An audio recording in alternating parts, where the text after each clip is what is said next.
커넥트 오늘과 내일 시간입니다. 매주 금요일 날 만나는 분이죠. 크래프트 테크놀로지스의 오기석 법인장 화상으로 연결하겠습니다. 법인장님 안녕하십니까? 네, 안녕하세요. 크래프트 테크놀로지스의 오기석입니다. 네. 최근 들어서는 우리 시장뿐 아니라 미국 시장도 조금 불안한 모습 보이고 있습니다. 그 배경을 바탕에 하는 빅스, 즉 변동성 지수가 조금 불안한 모습 보이고 있다는데 자세히 설명 주시죠. 네, 최근 들어서 이제 한국도 마찬가지지만 미국 같은 경우도 지난 일주일 동안은 조금 흐름이 좋지는 않은 편이었습니다. 그래서 지금 뭐 월간 기준으로 봤을 때 한 4에서 5%까지 올라갔던 시장들이 1% 내외 지금 하락을 조금 보이고 있고요. 다만 이제 이러한 변화를 조정장의 시작이라고 보기보다는 조금 지난 한 달간 있었던 그런 상승세의 되돌림으로 봐야 되는 게 아닌가라는 생각이 좀 들고 있고요. 빅스 같은 경우도 지금 최근에 어젯밤 같은 좀 상승해서 이제 18에서 19 정도 레벨까지 올라왔는데 아직 이제 주요 포인트라고 볼 수 있는 20까지는 도달하고 있지는 않는 것 같아요. 이런 상황들을 봤을 때 최근에 이제 국내 투자자분들이 특히 좀 걱정이 많이 되실 텐데 예를 들어서 네이버나 카카오 같은 이런 플랫폼 종목들에 대한 하락들도 이제 시장에 대한 두려움을 좀 많이 쌓고 있는데 이거는 제가 봤을 때는 개별 국가 혹은 뭐 개별 기업의 이슈로 봐야 되는 게 아닌가라는 생각이 들고 있고 최근에 이제 많이 드는 질문 중에 하나가 지금 같은 변화가 결국은 이제 조정장의 시작일 거냐라는 부분인데 그렇게는 보지는 저는 않고 있고요. 이제 현재 글로벌 경기 시점은 이제 글로벌 경기 회복의 중반부 혹은 후반부 정도, 중반부 정도로 본다고 하면은 이러한 경기 회복의 중반부 사이클에서는 일반적으로 변동성이 좀 많이 발생합니다. 다만 이제 시장은 시기를 두고 이제 우상향하게 되고요. 그래서 이런 이제 단기적인 변동성이 나오는 구간들은 저가의 매수 기회로 한번 고민해봐야 되지 않나라는 생각을 하고 있습니다. 네, 자, 법인장님께서는 오히려 저가 매수의 기회로 삼자라고 하셨는데 그럼에도 불구하고 변동성이 워낙 크다 보니까 좀 불안한 건 사실이거든요. 이런 시장 속에서는 어떤 전략을 좀 유효할까요? 네, 시장에 대해서 사실 조금 냉정하게 생각을 해보면 여전히 주식 기회에 대한은 사실 크지 않다라는 걸 결론적으로 좀 말씀드리고 싶고요. 그리고 최근 이제 시장의 조정에서 이제 언론이든 여러 부석에서 많이 나왔던 부분 중 하나가 코로나로 인한 확산인 것이냐라고 했는데 사실 그건 아니거든요. 지금 미국 같은 경우도 마찬가지고 글로벌로 봤을 때 오히려 코로나는 지금 좀 둔화되어 나가는 이제 그런 상황입니다. 이런 점을 감안을 했다면 현재 델타 변이에 대한 두려움은 현재 상황에서 좀 과대평가가 된 거 아닌가 아니면 혹은 후행하는 지표로 그냥 시장이 하락하는 부분에 끼워 맞춘 게 아닌가라는 생각이 좀 들고 있고요.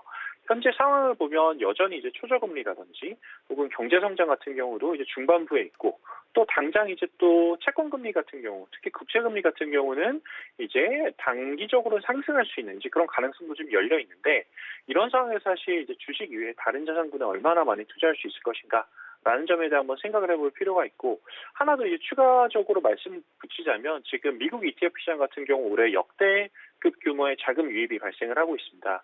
연초 이후 이제 600 빌리언 그러니까 우리나라로 보면 700조 원 이상의 자금이 지금 ETF로 유입이 되고 있는데 특히 지난 1개월 조금 넘는 시간 동안만 한 100조 가까운 자금이 들어와서 이러한 ETF 자금들이 끊임없이 유입되는 그런 시장이 이어진다라고 하면 시장의 하방을 좀 지지해주지 않을까라는 생각도 해볼 수 있을 것 같습니다.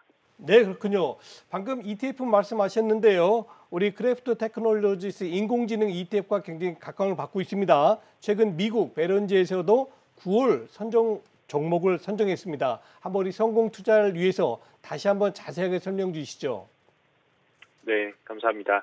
100년 전통 이제 미국 경제지로 불리는 베런즈, 굉장히 이제 유명한 이제 그런 업체인데, 언론 채널인데, 거의 한 달마다 매일 저희 크래프트 인공지능 ETF가 종목이 어떻게 바뀌었는지 기사들이 나오고 있어요. 그래서 특히 이제 테슬라 족집게로 얘기되는 뭐 에이몬 같은 경우 이런 리밸런싱에 대한 결과들이 관심 좀 많으신데 이번 달에 주요 편입 종목은 아마존, 페이스북, 엔비디아와 같은 그런 종목들입니다. 그래서 특징을 살펴보면 첫 번째로 이제 아마존을 제외한 나머지 페이스북, 엔비디아 같은 경우는 메타버스 관련 종목이다라고도 최근 들어서 말씀드릴 수 있을 것 같고요.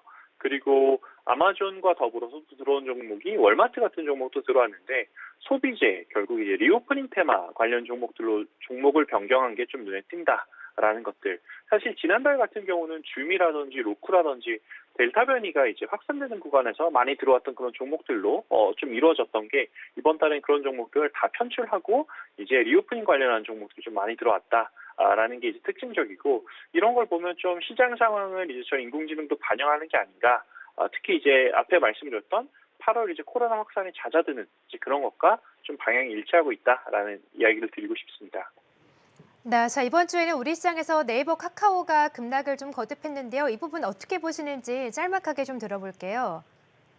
네, 최근 들어서 이제 중국 인터넷 종목들하고 좀 비교하시는 분도 있으신 것 같아요. 중국 인터넷 종목들 워낙 많이 빠졌으니까요, 최근 들어서. 다만 이제 직접적인 비교는 좀 다르다라는 생각이 드는 게 중국 같은 경우는 이제 정책적으로 전방위적인 규제가 일어나는 것이고 한국 같은 경우는 아직 그 정도는 아니다라는 이제 생각이 들고요. 미국에서도 많이 있었던 빅테크 기업들이 겪는 성장통이 아닌가. 결국 성장하는 과정에서 추가적인 이제 규제들이 하나둘씩 장착되어가는 이제 그런 과정이다라고 생각을 들고 그리고 많은 경우 특히 이제 미국의 경우를 보면 이러한 낙폭이 일어났던 구간이 상당 부분 이제 좋은 매수이기로 연결되었던 적들이 많습니다. 다만 이제 단기적으로 워낙 많이 빠졌기 때문에 한 차례로 지금 이제 바로 반등에 올라가기 쉽지 않다라는 생각이 들고요.